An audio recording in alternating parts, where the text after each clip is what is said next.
Previously on PolyArmoury. Before we go, do you know if there's any fairy dragons near any of the places that we're going to? They don't have to be tame ones, just I want to see them. She closes her eyes and she looks really puzzled. Like, it's a moment of, yes, I will do the thing where I close my eyes and then I see. This is strange. Strange? What do you mean strange? Usually they flitter about. They're wild, free, mischievous little creatures. Awfully fond of apple pie. But whenever I look for them now, all I can see is an orb of darkness. We passed an orb of darkness, huh? You find yourselves standing on the grass next to a pitted road, like just a dirt road. Far off to the west you can see the High Elves Woods. Further down the road in the other direction, there appears to be a place where light doesn't touch. You head along the road and it just seems to be getting darker and darker and darker, and you can't see really much more than the road a few feet in front of you. Can I use spiritual whip to artificially light my environment? You pull out your whip. It's weird. Like, the light just about casts some of the way up your arm, but it's like the darkness is just oppressive. It's not going. You can't see the pigs in front of you. You can just about see the dash in front of you. It's like something is eating the light. Anyone around here? When you shout, it doesn't echo at all. It's almost like it gets a distance and is swallowed, like the light. I suppose you're here for one of the parties at the house? Well, no, not so much. We were here curious about fairy dragons, but, yeah. Scoffs at that. So you are here for the parties? I didn't know those were connected to the parties.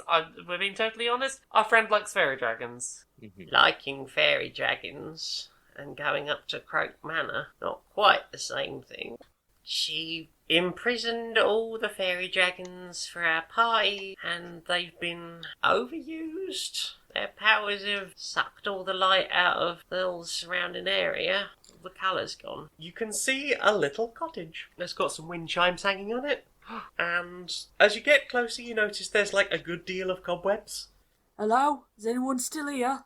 And a head pops out wearing a black conical hat. It appears to be a very elderly woman with she's just made of wrinkles. She is a prune person. She's got like a big old wart on her very crooked nose. And she's like, "What do you want?" Old fella, middle of town. Said you might have somewhat poisonous. Don't suppose you do. I want Croak dead. You got hope for that? Oh, sorry, darling. No problem. And she whips the hat off and the wig underneath. She takes off the nose. Sorry, thought you were as a tourist. No, we're here to kill a big capitalist and maybe free some dragons. I love it. Right, coming in. Well, poisons. Well, I don't have quite everything I need. I've got some quite poisonous things here, but if you want to make something really poisonous, I might need a few extra ingredients. Oh, a fetch quest, you say? She hands you over a note, and on the note is 5 bullet scales and a jar of otyugh drool. Are they particularly dangerous creatures? Yes. This thing is now awake up and starting to turn around.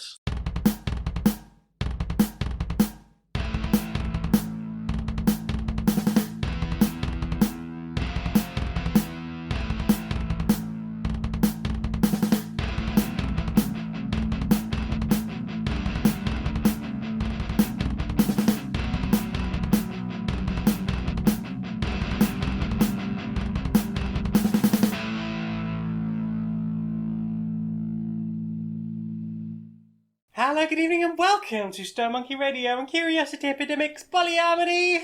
Hello, everyone. Hooray! We're here, and definitely on time. Definitely on time, and definitely not about to immediately get killed by a thing that you have angered. That'd be fine. It's fine. Our story wouldn't end here. That would be a mean thing to happen. Looks at DM, hopefully. Oh no.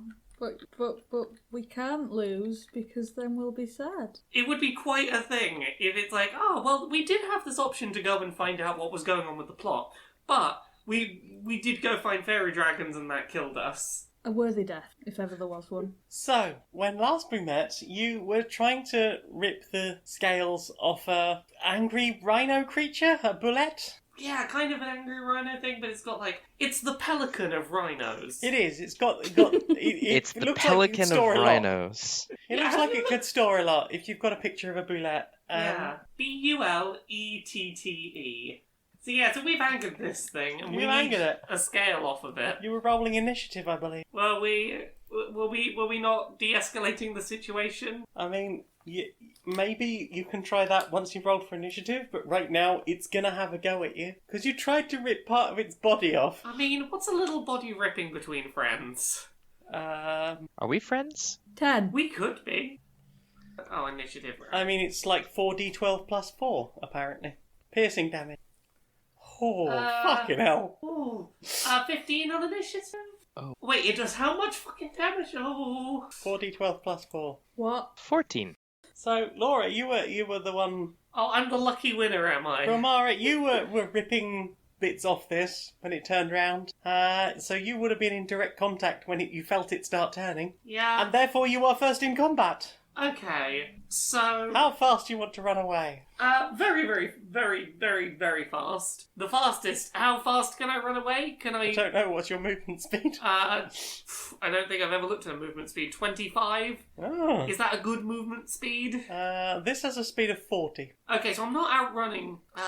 Well, I know what I'm going to do, I think. As well as sprinting as far as I can in this turn, I'm going to cast Mirror Image, which, basically, if this thing tries to attack me, there's a dice roll that has to be passed, otherwise it might accidentally hit one of my many magical clones that are now running around. Probably safest, since I think it can literally bite you in half. Yeah, so I'm running away, I've cast Mirror Image, that thankfully automatically casts. Can I, to finish my turn, make an attempt at animal handling to see if I can in any way pacify this situation as I run away? Make myself seem like not a threat, make myself as small and not scary looking as possible.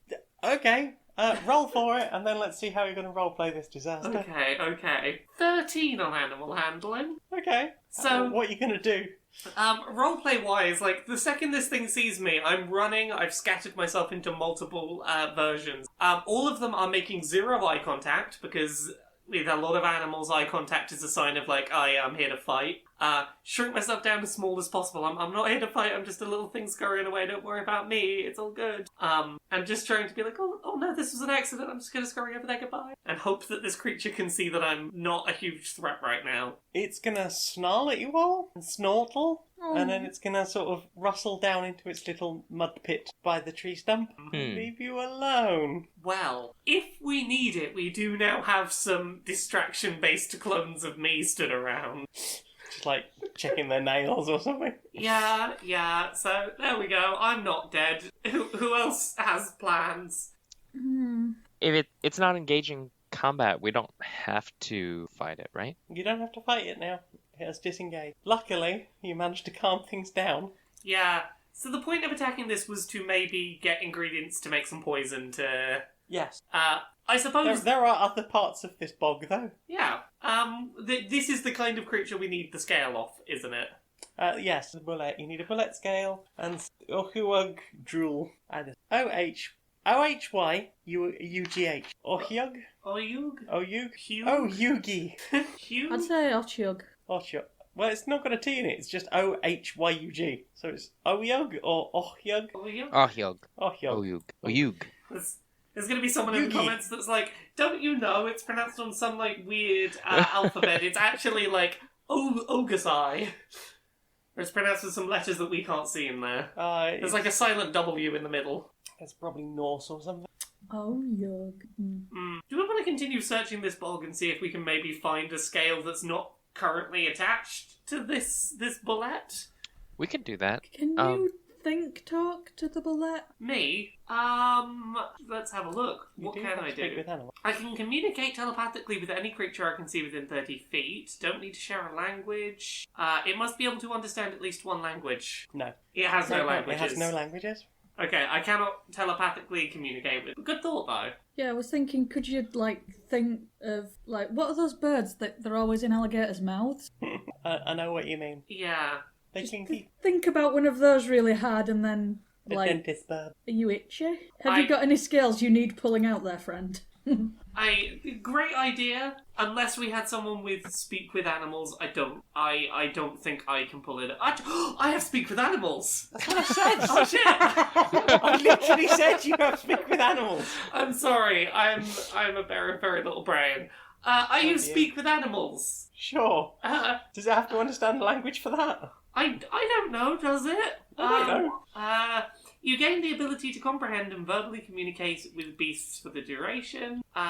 Beasts can give you information about nearby things. They don't need to have a language. I can just communicate with beasts. Go for it. Hi, friend. Terribly sorry we got off on the wrong foot there. Hi. Hello.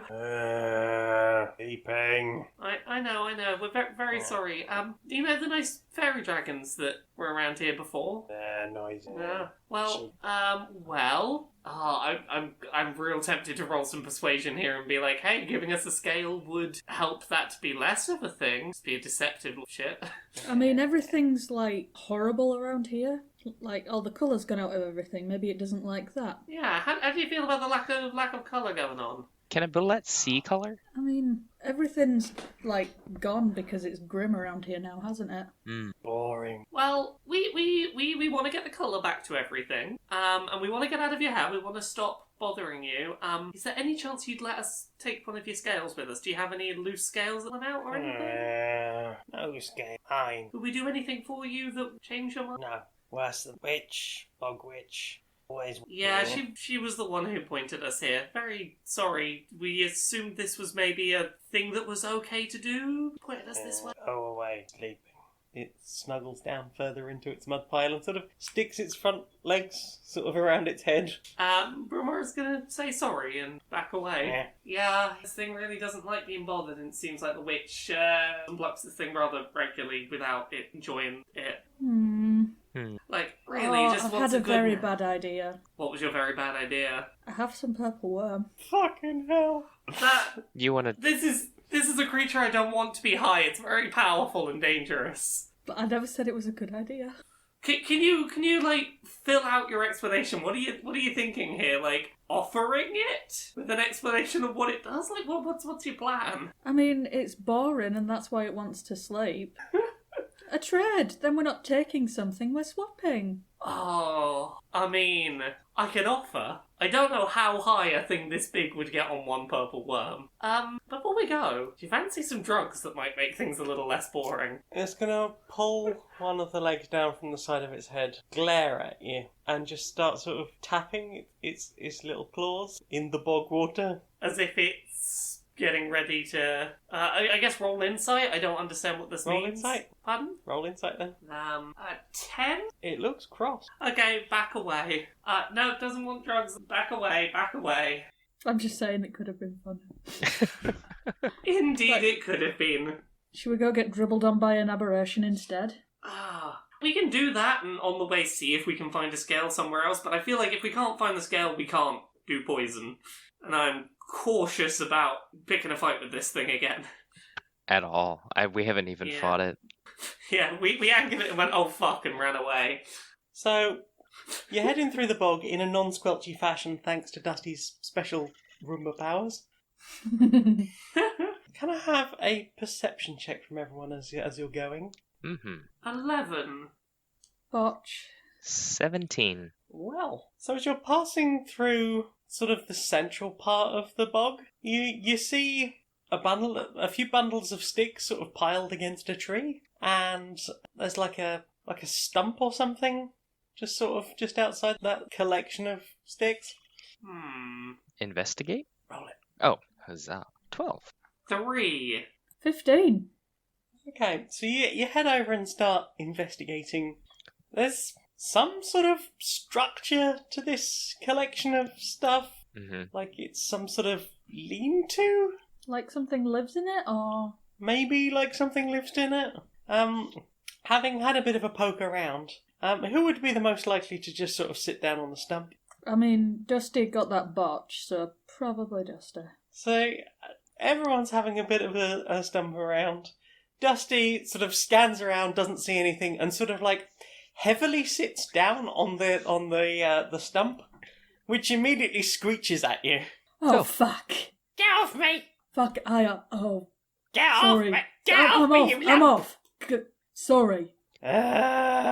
Sorry, angry wood thing. What are you doing just sitting around in here? It's a bog. It's not for sitting. Well, these two are a bit brighter than me, so sometimes I have to sit back and let them do stuff. Do you make an habit of sitting back on people? In my defence, I didn't know it was me sitting on people. Not the most observant sort, are you? No. What's your name? Dusty. What's your name? I'm Agnes, the Bog Witch. What are you doing in my bog? Well, the other bog witch, the one with all the funny spiders. She's a forest witch. Morag, my sister. Oh! Well, she wanted some stuff off of that angry-looking thing over there. We gave up on that. The bullet, the rhino pelican. Right, I mean, you don't really... you're not really trained in handling them, I'm guessing. No. No, you don't look it. No. Probably shouldn't go. I mean, I myself, bit of a dab hand, I'll be honest. Yeah? She dabs. Brilmara dabs back. Ooh, roll to dab. Let's have a performance check. Can this be a dab that goes into Colour Splash so I can Sure. pump it up? So that's performance. Yeah, Can I get advantage for Colour Splash in it? sure. That's 12. I'm going Okay. to backing dab. 5. Everybody else is gonna do it, so I look like someone's awkward dad. 10. Dusty does in fact look like someone's awkward dad. So I got a 12, a 5, and a 10 for dab. D does a passable dab. Brilmara, Colour Splash. you colour splashed it.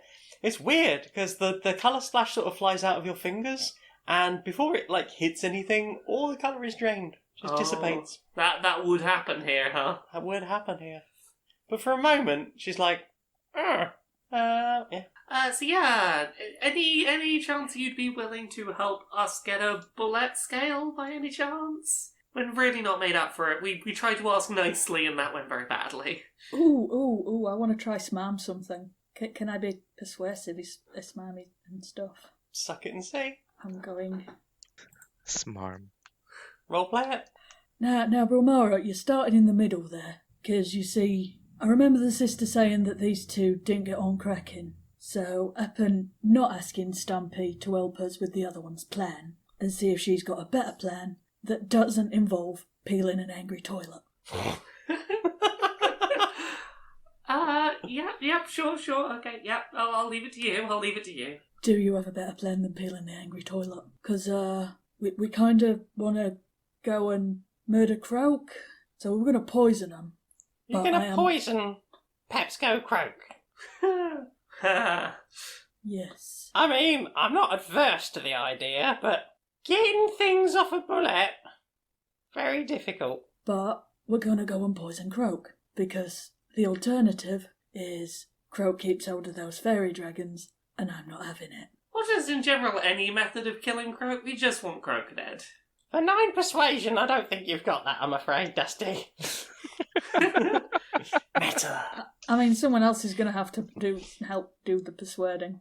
Look, I don't like the Croaks, I don't want anything to do with them, and I find it's best to just stay here in my bog where it's nice and peaceful, apart from the occasional bone-crunching sounds from over there. So I just rolled a 14 to attempt to contribute to persuasion, and... Nick wrote the most amazing botch. That's a botch 8. Wow. Why have you not been trying to persuade every person we've ever met in this campaign? Right. Usually I'm trying to steal stuff. You're so persuasive. But I'm also horribly not sneaky, so... Oh. Okay, so I feel like Nick's botch probably cancelled out my 14 to try and help. I mean... I want to see him roleplay it. Yeah, let's Roleplay a Bosch persuasion. Yeah. Yeah. Have you I want to know how badly you can derail this. Wouldn't color make this all better? Like, it's so dirty now. It's a bog, mate. What do you expect? I didn't come here for the fashion. Most of the sunlight that gets through the fog, the mists, barely distributes any light. It tends to just look like this, whether there's fairy dragons around or not. Is there anything that you need that we could give you in exchange for a bit of bullet help? Just the bullet help, right? What are you? You just want a scale? Yes. Or however many scales we needed. 5 scales? 5 scales, or you don't look like rich travellers, I'll be honest. We are rich of spirit, rich of heart. Yeah, do you pay an exposure as well, do you? We could introduce you to some gods, probably. We made lots of interesting friends on our travels. Oh, gods, is it lardy-dardy? I could give you a ring that shoots boiling oil. Yeah. Give you a ring that just cooks things in boiling oil. Look, I'll sell you the scales you need. 200 gold. Oh, that's doable, I think. Oh yeah, no, that's pocket change, because I've got that 80 platinum sat around as well. 200 gold. Pleasure doing business with you. And she hands something and glares pointedly at Dusty. Watch where you're sitting that arse of yours, matey. While we're here, you wouldn't be willing to also sell us some, what's-it, Drool? Some what's-it? What's-it, Drool? Otyugh. Otyugh. Otyugh? Well. Otyugh? The drool. Some drool. I mean, I can spit in something for you if you like. The team now go around in circles trying to pronounce this name for minutes. Otyugh. Eventually, Dusty just draws a picture. Write the word down. In the bog? Otyugh. Yeah, the otyugh. Yeah. That one. That'll be the bone crunching one. I mean, what did you want? Some of it's drool. Drool? Okay, give me a minute. And she sort of wanders into the pile of twigs around the tree, and you can hear like footsteps disappearing off that sound like they're going far further away than is seemingly possible into a tree. Because it's not a very big tree. It's like 2 feet across diameter. She has a treatise. And you can sort of hear like scrambling around. Semen, blood, tears. She is very well acquainted with this Otyugh, isn't she? I'm very well acquainted with a lot of things around here. She's appeared beside you. Was that all harvested in one go? I mean, this is all I've got left. I use it for my own potions and such, and it's only half a bottle. So that'll be another 200 gold. Well, how does platinum to gold work again? Like 100. Dusty is not sold on this bargain, because if we need to go and get the other half of the jar anywhere, can we stick a pin in this? Platinum is 1,000 gold. Wow. Oh. Yeah, so that's 80,000. We have 80,000 gold. I think we can spare 200. One piece. It's the principle of the thing. As Dusty's talking about the principle of the thing, Brilmara just slides 200 gold across the table. It's been a pleasure doing business with you. Dee will pat Dusty on the head as Dusty rants about the principle. And she just slides the half a bottle of otyugh drool across the non-existent table that isn't there. Standing in the middle of this bog. Slides it across the bog. So is that enough, or do we need to go get more ourselves? You were told by Morag that you need to have a bottle. Okay, well, saliva. Hopefully this will at least mean we don't have to stick around as long with this creature. I want it noted that Dusty is going to mutter the whole way there. What's that, Dusty? Principle of the thing, innit? Principle of what thing? And no one can put a price on your principles, yes. Hey, Dusty, I recognise the principle of the thing, but you did sit on that bog witch, which does make negotiations a little tough. Depends who you're negotiating with, doesn't it? Yeah, this is a bog witch. I Do you don't know how think many that... squats I do, Brilmara? Do you know? Yes, Bog we've witch all does. seen your... We have all seen your late night squat sessions. We marvel. Thank It's great. Rock hard buns. Boo! Ha! Okay, so you're heading through the bog towards the quote-unquote bone-snapping one. Yeah? Brilmara, since you were looking through Puff's eyes earlier, you're starting to recognise some of these trees, like the way they reach up, like terrifying thin arms and hands out of the bog. You're starting to notice floating on the water and on some of the trees just little downy feathers here and there, some slightly larger feathers. So it's not the bird thing we were after, it was the thing that the bird was fighting, right? It was the thing that was eating the bird. Okay. And the bird seems to have been eaten, judging by these feathers. Hard to say at this point. Can I have an investigation? I think you probably can. Oh, thanks. I'm going to collect some of the feathers. 7. Botch! There's a lot of botches tonight. That means this is gonna be a... Oh, no. Hey! 6. Haha. 6. We made Nothing. 14 between the 3 of us. Nothing. You see nothing. Is everyone just helping me get feathers? Yep, just collecting And admiring feathers. the buns. This one looks like a wing feather. This one looks like a dorsal feather. This one looks like a feather that definitely isn't a warning sign. So you're gonna keep heading towards the... Yes, we see nothing wrong with this. On we go. Fucking following the shiny stones of picking up all these cool feathers. A 6, a 7 and a botch. I don't think we have any option but to keep going. It's like the picture of the feather, a painting of it. That's how perfect this one is. Also, I like that on attempting to do a Google image search to find bullet, like the third image is a bullet vibrator. Rather than the D&D creature. I'm like, that's not... No. It's like a frog with way too many teeth and tentacles that each have way too many teeth. Is that a fair description? It looks like it's got toothbrush arms, but instead of bristles, it's just heckin' chompers. Tooth tickles? Mm. Little tooth tickles. It's not good. It's very bad. It's It's a pointy lad. And the front of it, it looks like if you replace the front half of a frog with dentures, but... It looks like a critter from the movie Critters. Yeah. Anyway. Sure. I want to be friends with it. Good luck. Right into battle against the bullet. The way we've been rolling tonight, good luck. Or maybe really good luck, because we got so many botches out of the way. Gambler's fallacy. Yeah, we got all the bad rolls out of the way. It's going to be crits all night now. Right. So, as we wander Okay. towards this thing, slowly collecting feathers. Okay, so you're collecting feathers. And, it's been lovely playing with you all. And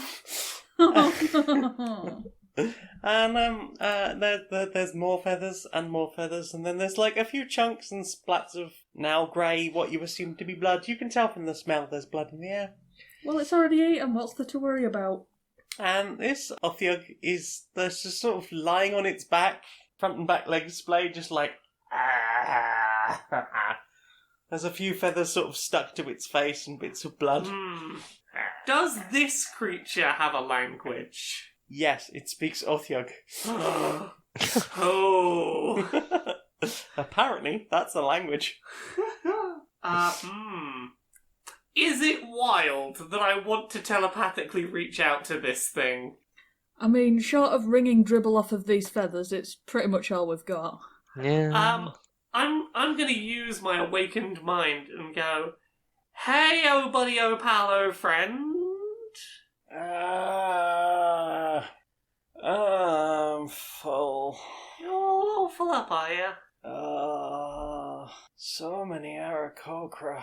I mean, chicken is a good part of any balanced meal. Oh. You doing alright there? You need anything post-meal? Anything we can do for you? Oh, so full. We can help try and burp you if that'd help. So many burps. Oh, burp. Okay. It sort of tries to roll onto its side a bit so that you can maybe get to its back. Okay. Do either of you know how to burp an otyugh?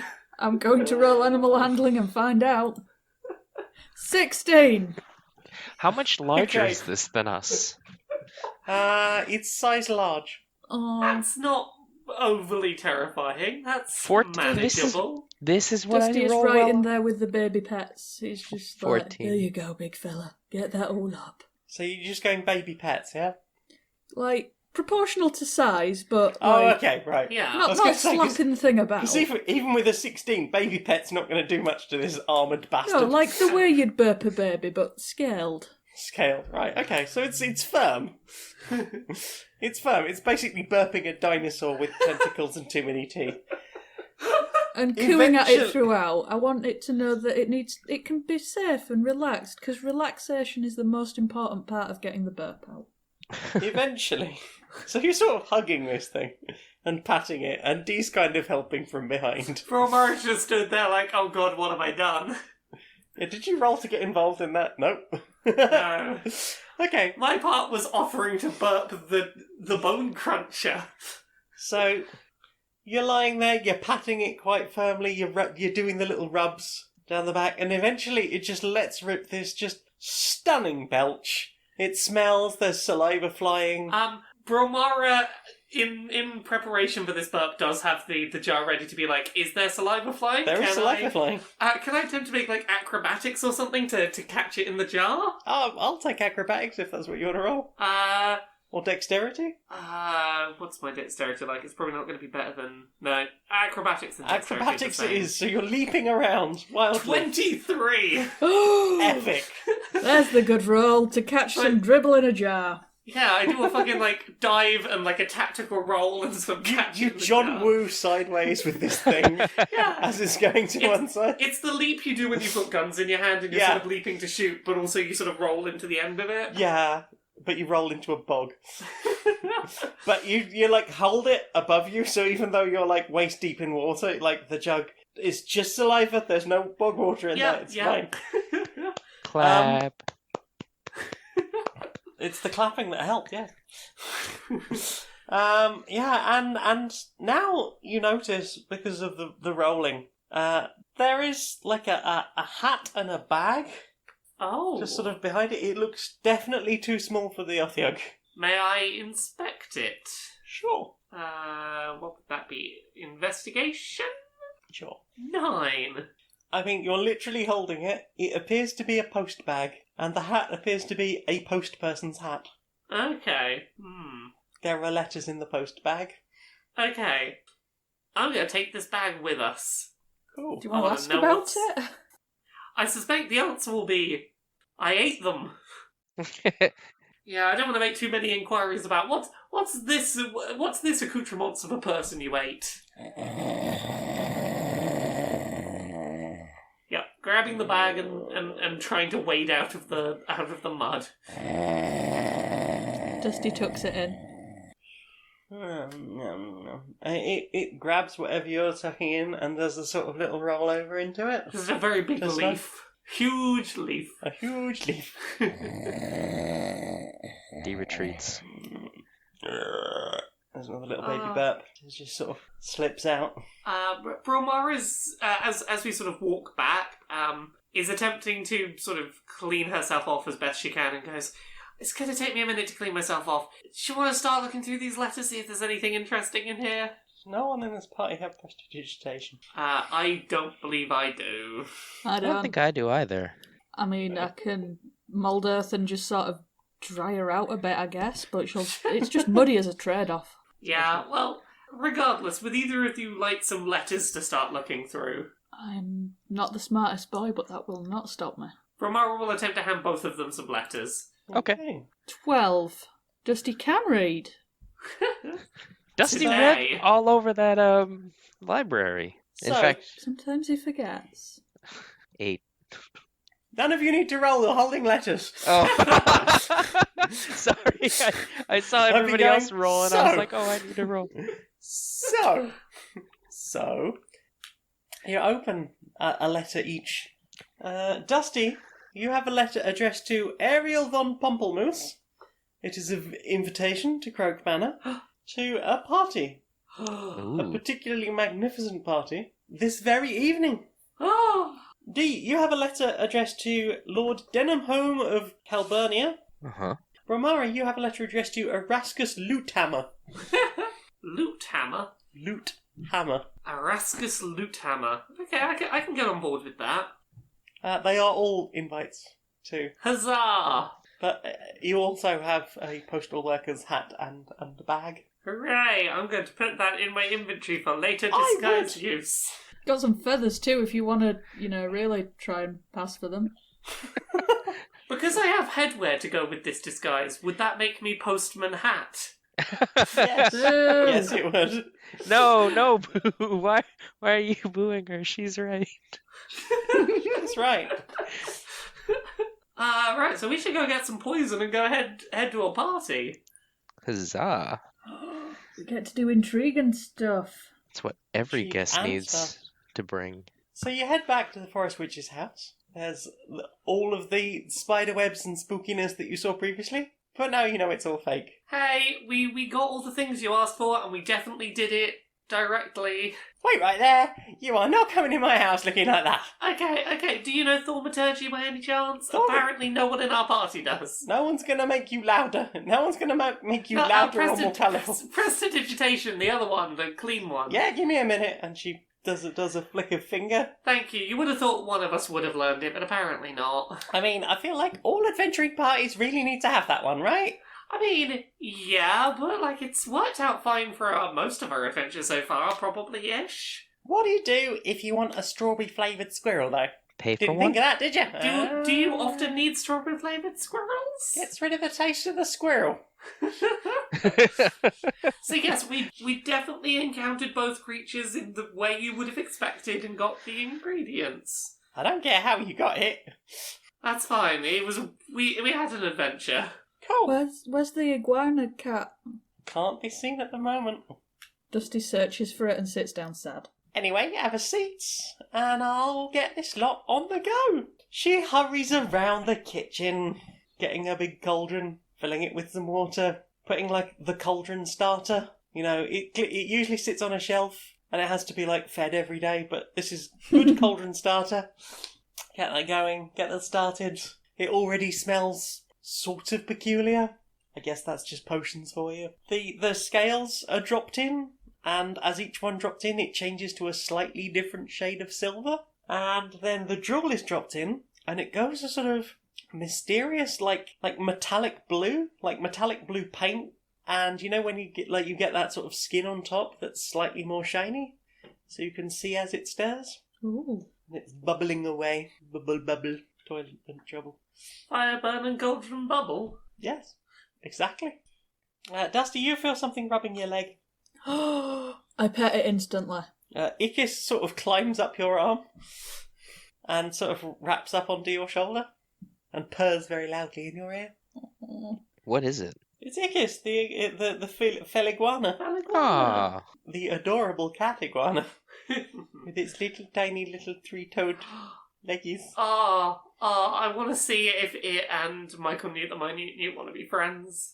You're sitting next to each other, and you could maybe whip Michael Newt out onto your Yeah, just shoulder. pop Michael Newt on my shoulder to be like, oh, hey. Amphibian. Lizard amphibian. Lizard friends. Hey. Are you listening in Speak with Animals? Yes.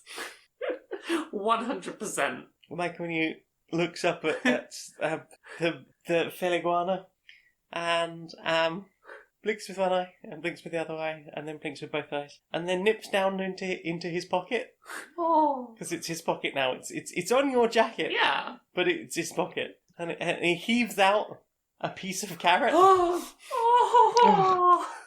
Friend. Ikis looks at the carrot and looks a bit sort of sheepish, but also being an iguana and a cat simultaneously, so it's many animals at once at this point. And it reaches forward with one of its little feet and sort of pats Michael Newt on the head. Be like, thank you, keep. Pat.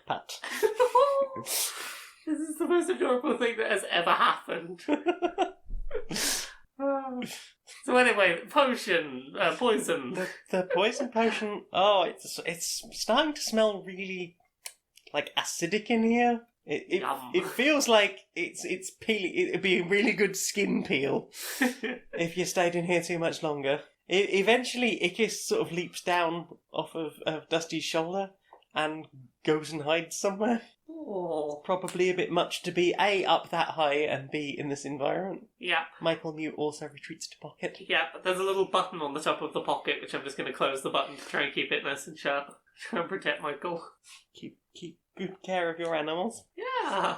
Eventually, Morag is done with the potion and hands it over to you in a series of bottles, because she's made far too much of this stuff. So you've got like 8 of these poison bottles. There's clearly still some left in the cauldron, but I think that's like cook's rewards for these things. And how much of this are we going to need to take down a croak-sized person? Croak, big lass. She's a big lass. I would say probably about 1/8 of a teaspoon. Oh, we have 8 full bottles. 8 full bottles. Nice. You get the impression you could probably poison several major cities with the amount of poison you have. When we get back to the cart, this is going in a special locked box in the corner that says "Do not ever touch unless you wish to poison someone." That's a very specific box. I have a question. How many people that spend their time around Croak could be considered innocent on any scale of ethics? I mean, I don't get really involved in that sort of thing. They are a terrifying froghemoth who likes to think she's high society.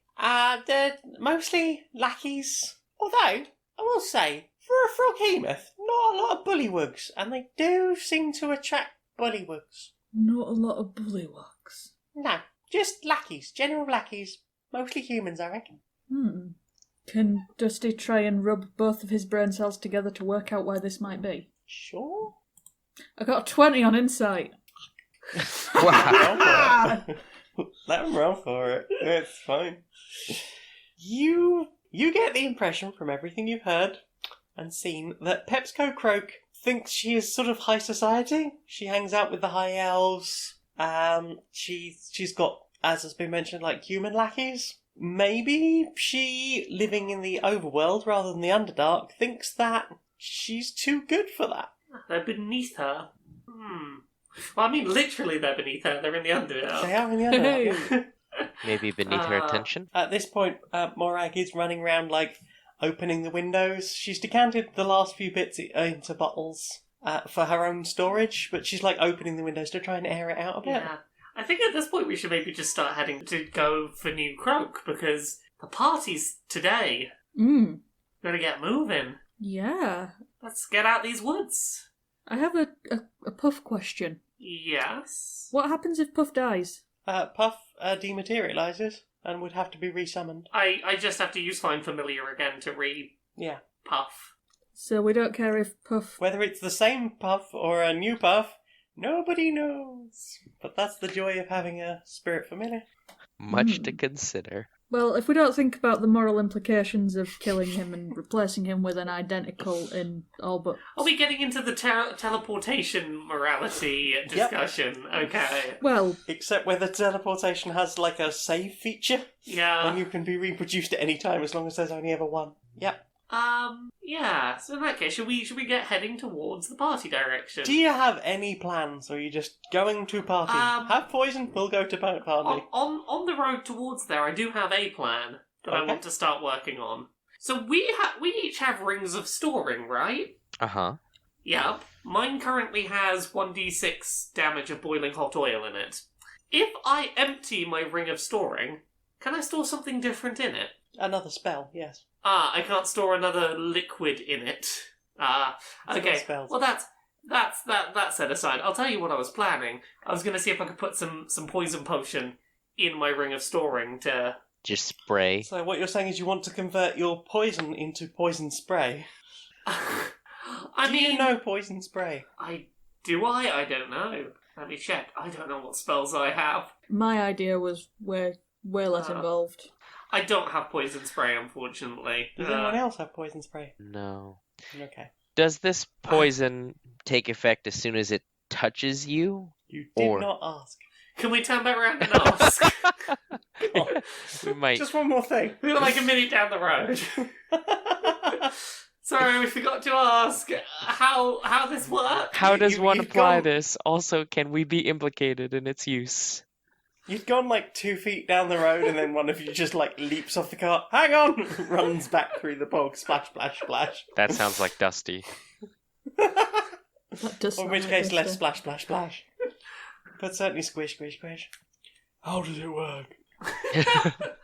Come on. I mean, I feel like you've already done it, but yeah. Yeah, how does it work? And how long do we have to wait to see it happen? I mean, it's very strong, so it won't take very long. It depends, obviously, how you apply it. I mean, it's like most poisons. You could, sublingual, or you could put it in a fluid. I hear anal entry is very good because of, like, all the intestines very, very soaks it up, like, very strong, very quickly. That would probably hit very hard. Does it have a taste if we put it in a liquid? I don't know. I've never tasted it. And I don't know anyone who's lived to tell the tale. Well, I'm not saying they live to tell the tale, but like, oh no, I'm dying. I can tell that because it tasted funny when I drank this. It might have happened. Does it take effect as soon as it touches the skin? So if someone were to say, put it in their mouth and then spit it at someone else, is that a realistic application? That's a bad plan! I think you'd probably end up with 2 dead people there before very long. Mm-hmm. As for speed, I mean, you're probably not looking an entire minute. As I said, depends how you get it in there. If you, like, watered it down in a drink or something, might take a bit longer. If you were just, like, bums rushing it, seconds. Okay, I have some plans, some ideas. There are some ideas. Could we mix Okay. this with lubricant? I mean, I was thinking- Do you have Brilmara any didn't use lube lubricants? last time. I was thinking more, could we disperse it as a fine mist? Like, I've got Gust as a cantrip. Could I just open the turn into poison? an aerosol. Open the poison and then just gust it in the general direction. Just hope there's nothing blowing in the opposite direction. Yeah.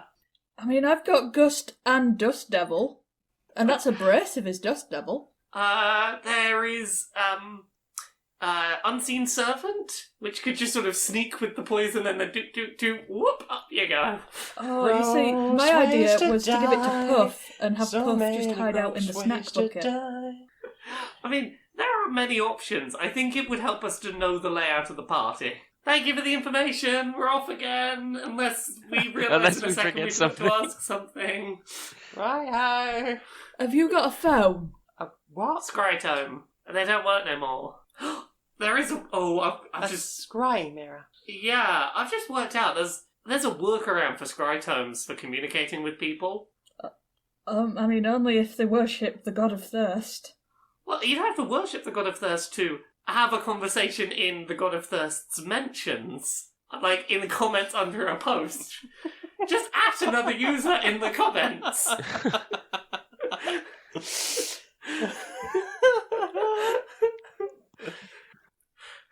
You've managed to get something more than just faint shapes out of a scrytome. Have you tried Instagram? Not recently.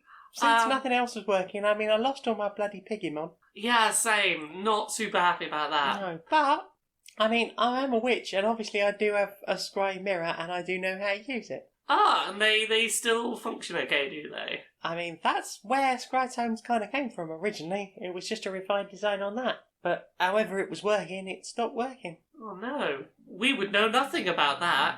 It's an awfully suspicious turn of phrase you've got there. Goodbye! Strange folks. Right, so you're heading off towards the party. Yeah. So I assume the strategy here is real obvious, just confidently walk in the front door claiming to be the people that our invites say we are, unless anyone's got a better plan. I mean, Dee can even look like a high elf. What was the name that was on my... So Dee was Lord Debenhome of Calburnia. I was Arascus Loothammer. Dusty was Ariel von Pamplemousse. Yeah, actually, I probably should have written my... Your name down. What if someone asks you who you are? It's okay, I typed it out earlier. We don't know offhand what kind of species people are. Not a clue.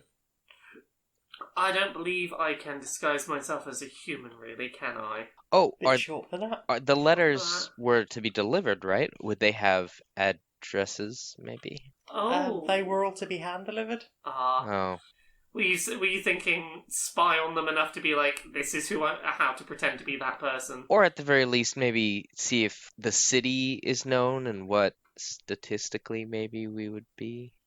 You should remember Calburnia. It's one of the 2 big cities where the fight broke out and Vile got involved. And were they both humans? They were both humans. Oh. Well, I don't know how I can make myself seem human. You don't know that these are all humans. No, we'll just take the chance, walk in confidently enough. This is the way you do it. If you don't seem suspicious, everything's fine. Yeah. Dusty's got little snappings of carrots, and he's trying to work out the exact sort of throw to get the piggies to go as fast as possible. Oh. You like when you throw a treat for a dog?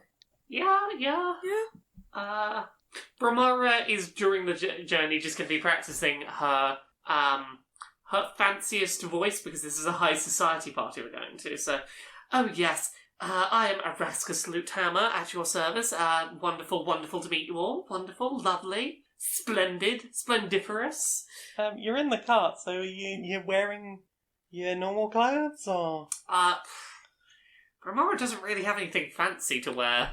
Probably need something fancy. Dee took, or has fine clothes, and considering I can shift my appearance, I might not need them. If you've got some fancy clothes, I certainly won't say no to them. They're going to be probably a little big for me. I'll have to hem them up a bit. Dusty, do you even wear clothes, or is it just like a part of your form that makes the clothes shape? I think he's got like some simple clothes that he just sort of got when I rolled him up. But he can turn completely into sand. Does that... It takes his stuff with him though, right? The turning completely into sand thing is like normally he just looks like a dirty human. Like one of them dirty humans. He could do a very clever version of Mould Earth because it can both move it and recolour it. Yeah, that's like so he could have like I always a assumed fancy like sort of shifting sand pattern that's ooh. Yeah, like a shifting I sand sort of... pattern that's crawling over itself with little rainbows and. Yeah, I sort of assumed the same as you. I just assumed that there were no clothes. Dusty was the clothes. Yeah. Had been my guess. I'm fascinated to learn otherwise. That he has clothes. Yeah. I'm not carrying 4 pounds of weight of traveller's clothes to not wear them, except for now, at which point he's going to just start stripping off and replacing them with the fanciest dirt, which someone smarter than me could probably turn into some sort of salient point about rich people. Brilmara is trying not to blush as Dusty undresses. Oh my. Oh gosh. Roll for blushing? What do I roll to blush? Roll for avoiding the gaze with one eye. With only one eye? That's a 4. Oh, you were just staring at that dick. You're trying not to, but it's just hypnotic. I just can't help it. Every jostle. Dicknosis? So what you say, do you? Yes, because of the size difference. Sorry, that was a separate conversation. What a time. D, because of the size difference between Brilmara and D, how opposed are you to your clothes being hemmed and maybe trimmed to be wearable? I can do that. Yeah, you're not opposed to them being them my fancy clothes now. No, we Wow. can get some later. Oh, well, thank you. Brilmara is I mean, you've got the become money. a very good friend. Brilmara once again rolls to not blush. We'll see how it goes. Because I've just been so lovely. 12. There's a little bit of blushing, not quite as beetroot red. No, I mean for a dark dwarf, your skin is naturally grey, so you're looking almost like a mountain dwarf at this point. For a 12, I'm not staring at anyone's genitals. No, no. He doesn't have I mean their genitals out, so... Well, exactly. Show me your genitals. Your genitalia. Brilmara is just very happy. Brilmara's having a great day. I saw that dick. So, you are trundling out of the bog through the town. It's getting dark again. Very, very dark. And then, as I said, back towards the centre of town, you can sort of make shapes out in the black and white again. But it is also incredibly, incredibly dark. You head up in the direction that you knew was towards Croak Manor, and the road gets lighter and lighter and lighter, and oh god! As soon as you roll onto sort of Croak Manor proper, it's like someone has just turned the contrast up to 11. Is 11 is higher than 10? Goes up to 11. It's one higher than 10. It's garish. Like there is this beautiful mown lawn with like topiary bushes all the way, sort of lining the driveway up to this over the top manor. There is so much colour here. Oh, the 80s. Dusty's not even taking it in. As soon as it was bright, it was just like rifling through the bags, getting like Brilmara's sunshades, getting some sun cream for her. Brilmara is thanking the piggies for being very brave when we were in the scary dark bit. Aww. You're very good, brave piggies. Carrot. Carrot. So many carrot. Maybe one day the piggies will say friend.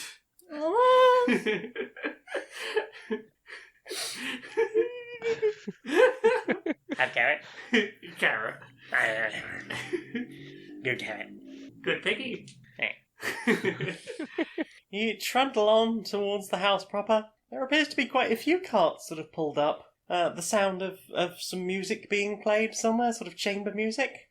And as you get out of the cart, there is some sort of serving person standing by the door. Everyone roll perception. See how you fuck this one up. 13. 12.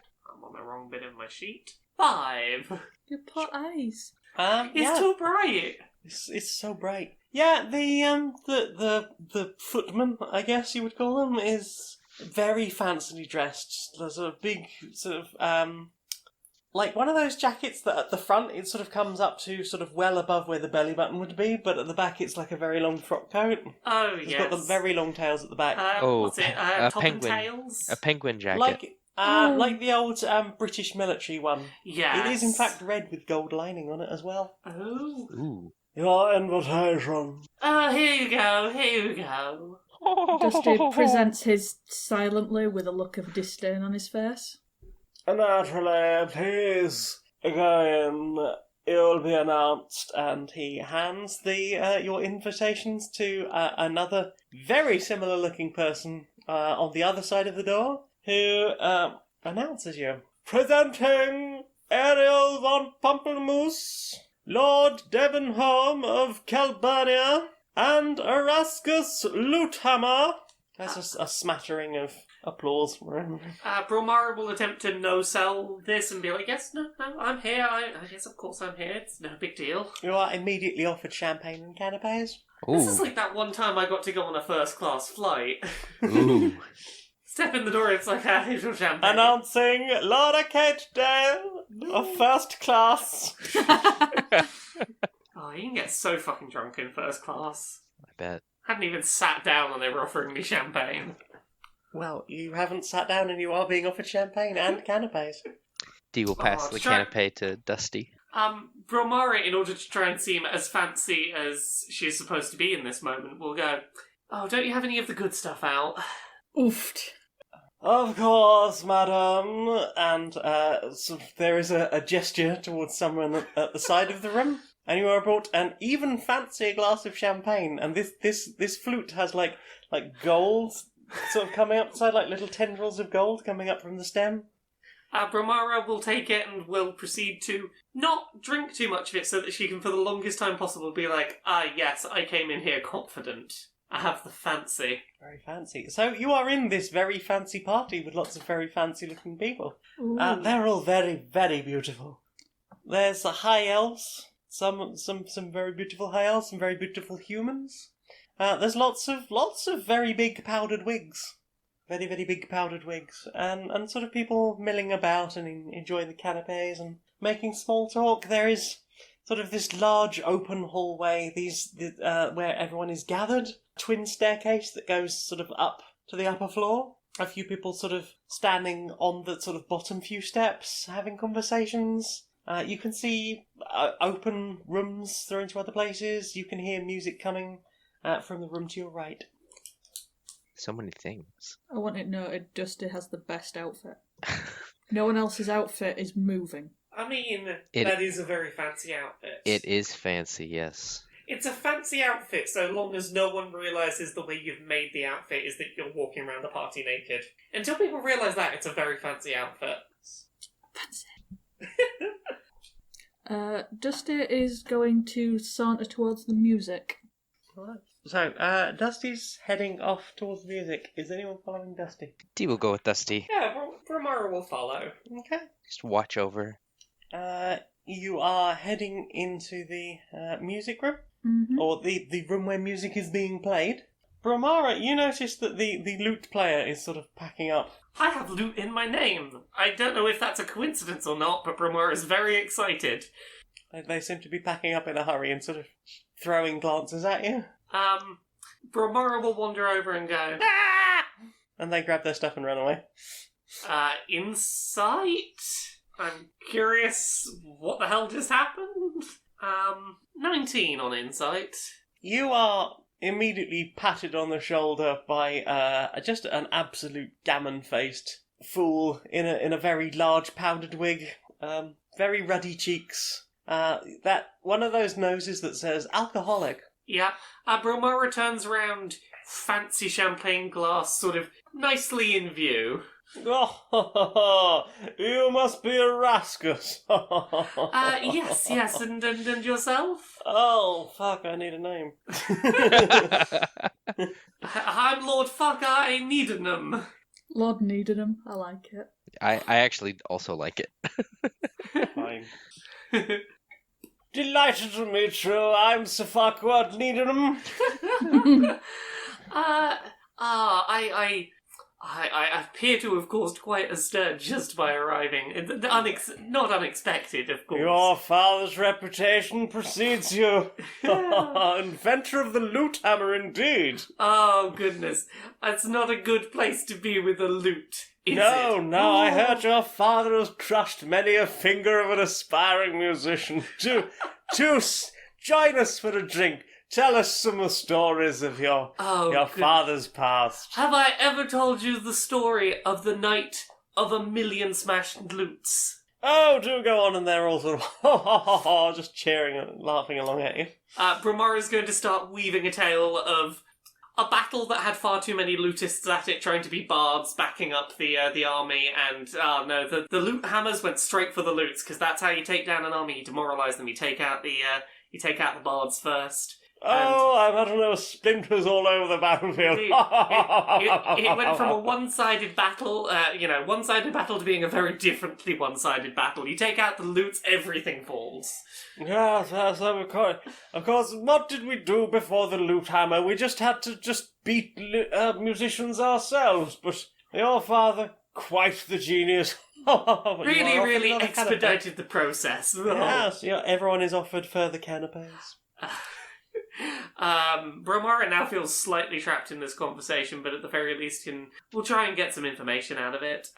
So how's the party going so far? Oh, it's the usual sort of thing, absolute decadence and excess. I tire of these things. I come once a month now, just for a bit of a top-up. Yes, is the host of the party been around at all tonight? Oh, she'll probably be in with the first group and usually likes to take the high elves in, cliquey sort. Yes. Oh, it's not the easiest of groups to get into, I imagine. Well, this party as a whole, not easy to get into, certainly harder to get into the upper echelons. Enough small talk, I think Milford Jones has probably got a story about hunting, don't you? Oh. And they proceed to tell just a horrible story about massively out-weaponing some poor innocent creature. Brilmara is just sneaking out of the conversation while they're clearly having a very enraptured time. Roll stealth. That's 8, even with a +6 modifier. You get sort of clapped round the shoulder by the one that was complimenting you on being a lute hammer. And sort of jollied back into the group. Brilmara attempts to play it off as ours, just get a top up. I'll finish the story, of course. D, what are you up to? Well, I suppose I would be mostly looking after Dusty because D trusts that Brilmara can navigate herself. Ha! Perhaps erroneously. Brilmara will make choices. Speaking of Brilmara making choices, I've just realised I haven't done a roll for autism. That is a stressful And situation. that definitely should have happened by now. Yeah, this is a stressful social situation, huh? Okay. Wisdom 13. Okay, that's one. Dusty, what do your dust eyes see? I'd like to make it known that Dusty has already palmed a couple of the fancy canapes into his dust pockets because he's decided that succulent from the furball deserves the best compost. Aww. Every now and again, D will be like, you don't need to sneakily take them. They don't care.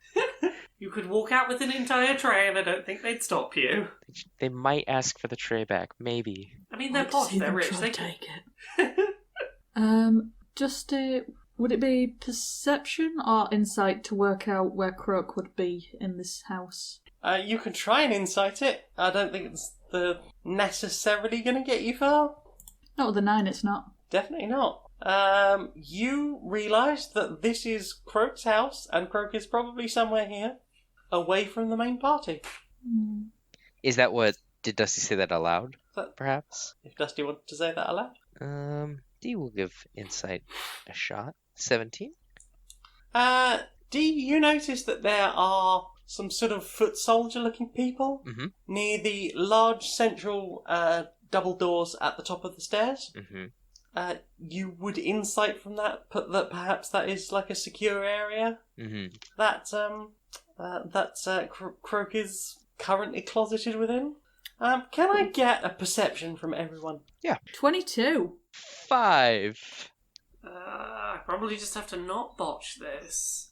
Don't say no. 19! Oh, lovely. Well done, everybody. You notice that a good number of the guests here are wearing sort of large powdered wigs. Not all of them, but a lot of them. And all of the staff, the butlers and foot people and serving staff and so forth, even some of the musicians, have this weird sort of pompadour thing going on. Very similar hairstyle, ? It's quite tall and quite wide. Hair segregation. Dusty is going to be keeping half an eye out for any servers that briefly put down a tray so that the food is momentarily not looked at, and will attempt to poison something. Oh. Okay. Roll stealth. Crit! How much of this tray do you want to poison? Just 1 or 2 things. He wants to cause a distraction for the guards. He doesn't want to kill everyone at the party. Gotcha. So, there's 2 or 3, or Yeah. 1, 2? Okay. Yep. So, you witness somebody putting down a tray of canapes while they're collecting up some glasses or something. And you sneak in with just, nobody sees you. It is just so beautifully stealthy. It is movie perfect of just, like clockwork. They put the thing down, they turn away, everyone else is engaged in their own thing. Dusty slips in, poison, slips away, bottle just... Was there anything in Dusty's hand a second ago? I did not notice that. Gone. And then, without even noticing, by the time the serving staff member turns around again, you vanished into the crowd. They pick up the canapes. Did you ever even exist? Who knows? Who knows? Thinking face. And they wander throughout the party, handing out canapes. Hopefully, Brilmara does not receive one. Yeah. Brilmara's immune to poison. Oh, yeah! Oh. I don't know if I'll be immune to poison this strong, but probably fine. Yeah. It's alright, you're stuck with the gammons. After a few minutes, the gammon that was actually telling the horrible story about hunting some poor innocent creature stops the waiting staff, grabs a canapé, pops it straight in their mouth in one, doesn't even seem to chew or enjoy it or celebrate this probably incredibly fine food, doesn't value that in any way, and like, almost immediately just ba-dumph. Oh no. Oh dear. I say, I think he's had too much to drink. Go there.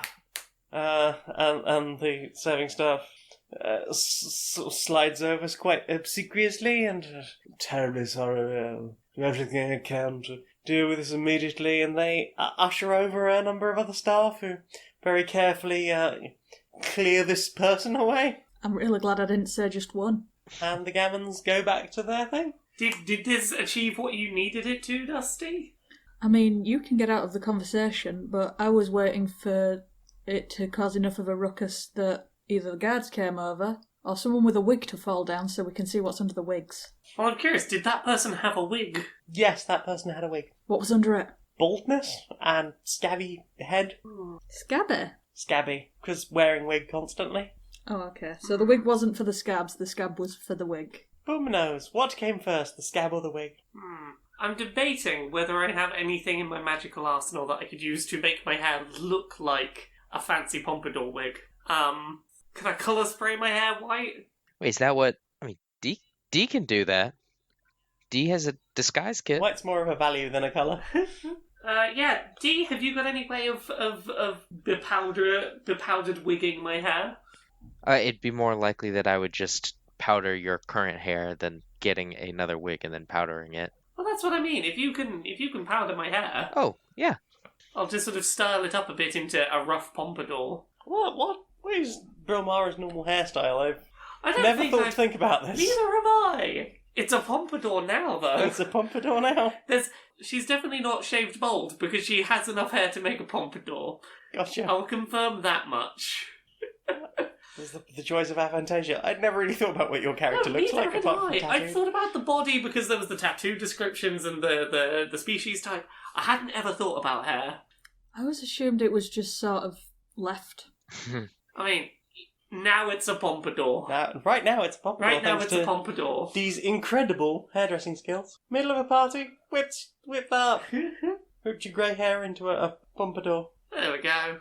So you're going for the sort of serving staff style?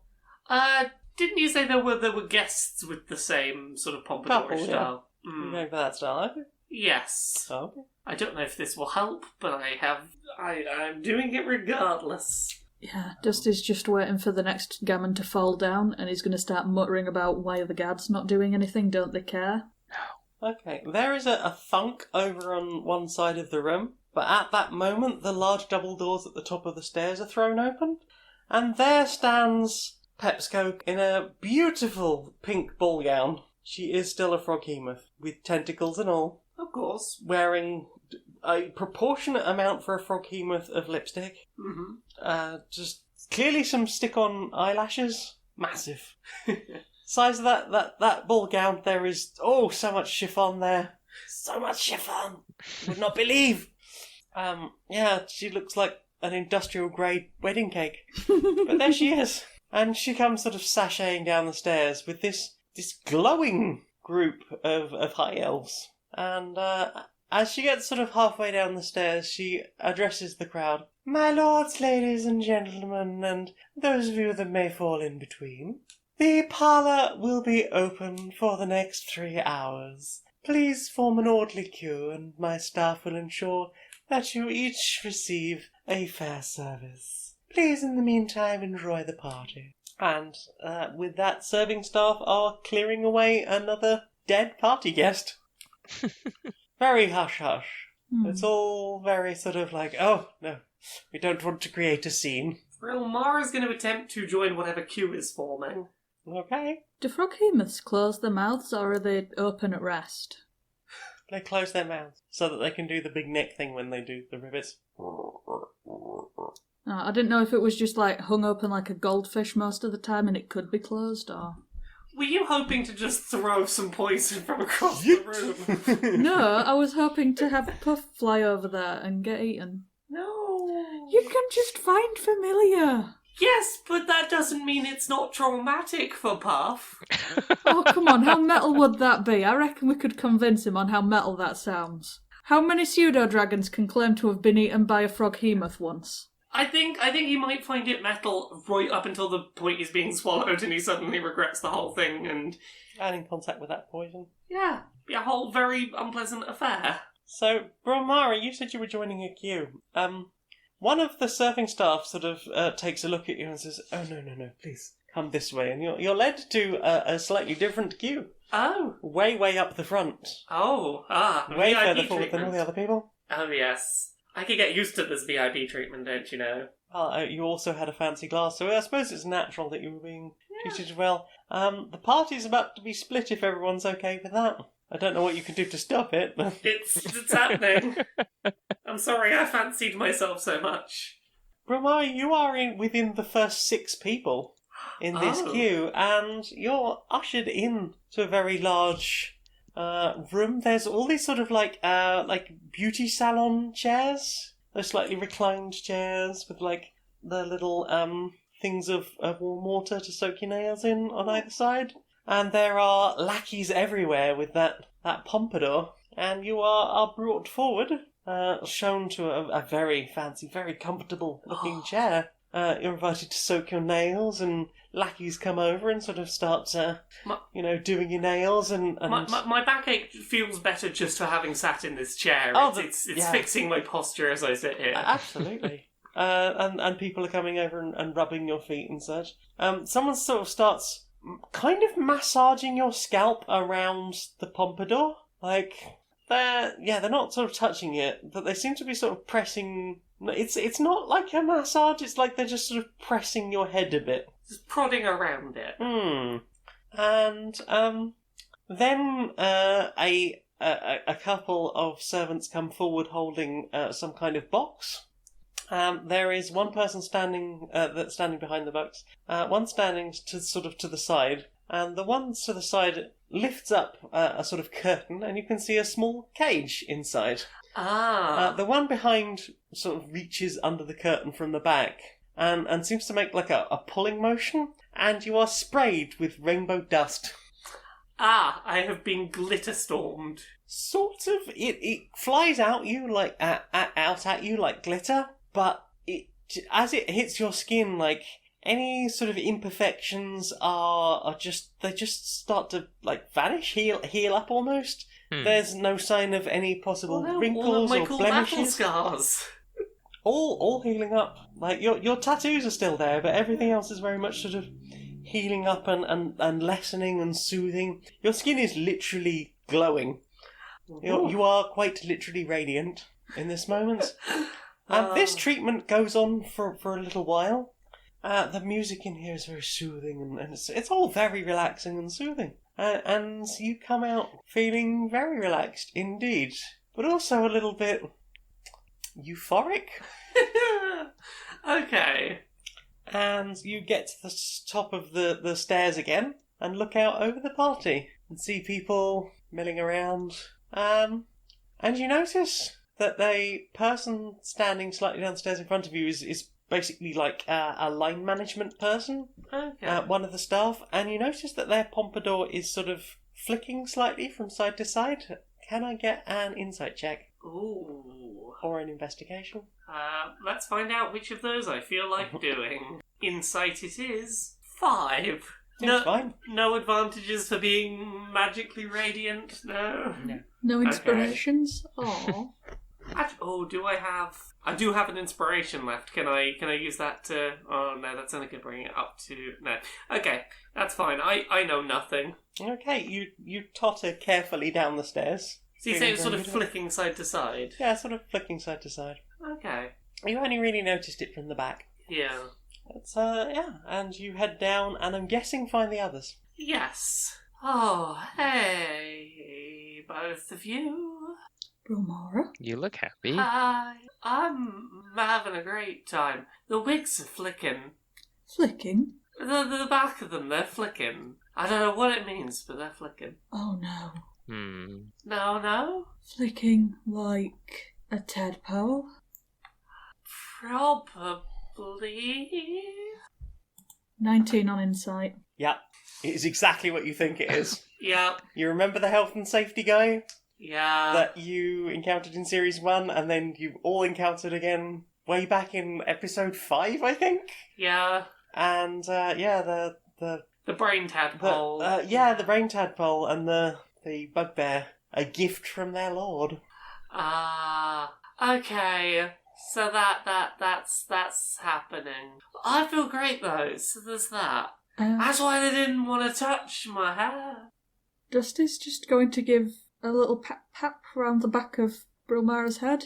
It's definitely hair. So what percentage of the people in this room have that hair? You'd say maybe 35%. All the staff that you can see. You don't know how many more staff there are that you can't see. A few of the guests, certainly. The musicians.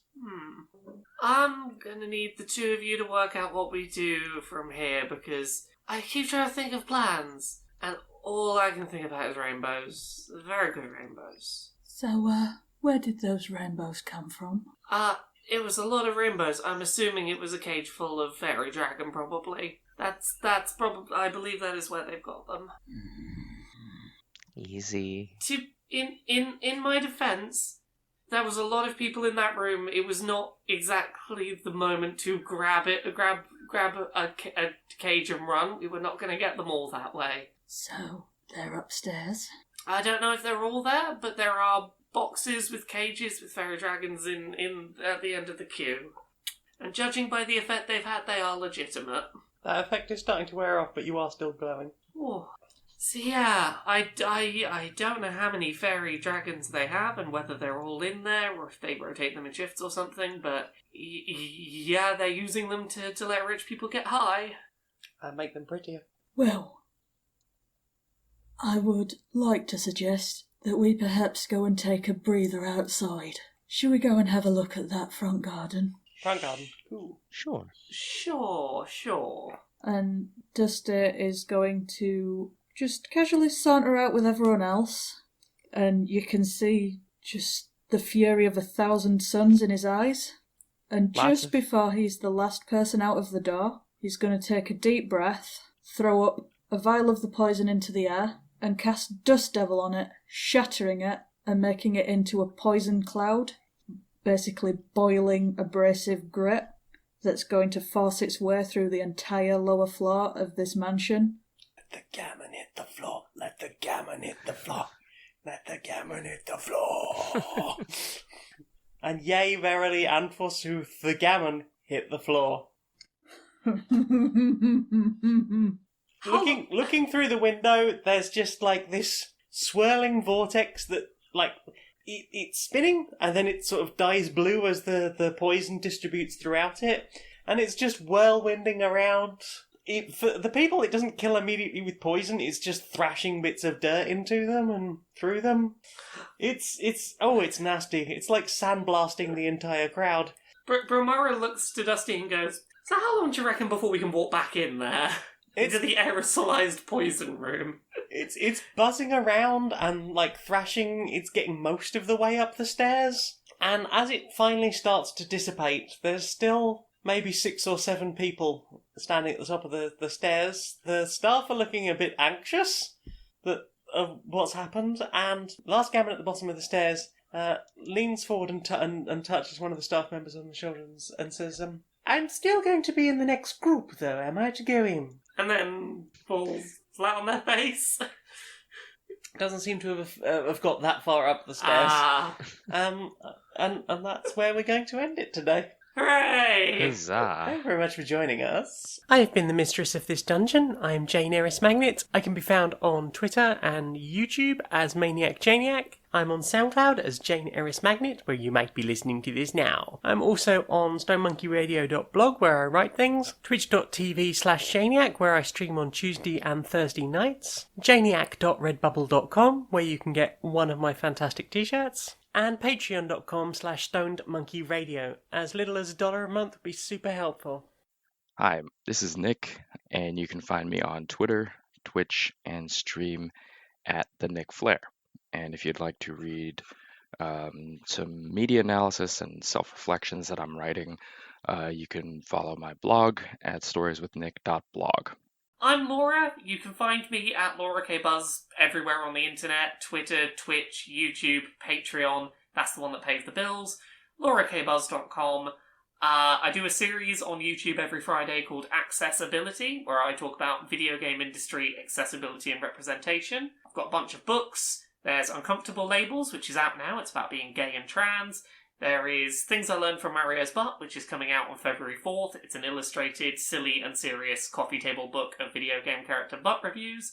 And there's Gender Euphoria, which is an anthology of non-cisgender people's stories of euphoric moments they had in regard to their gender, which is going to be out at some point in the future when it's written. There's also podcasts. There's Pixel Squirt, which is a video game pornography discussion podcast with Mari and Stacey from Geek Remix. There's Dice Funk, which is another D&D podcast. I'm on seasons 3, 4, 5, 6, and season 7. They're all self-contained seasons. And there's Podquisition, where we talk about whether your favourite video games are great or perfect. I'm Becky. I can be found as @Becky2ill on Twitter. The last series that we recorded, Badly Designated Heroes, can be found under Curiosity Epidemic on SoundCloud, Spotify, YouTube, and Apple Podcasts. I'll see you again sometime. Oh, bye. Bye. Bye.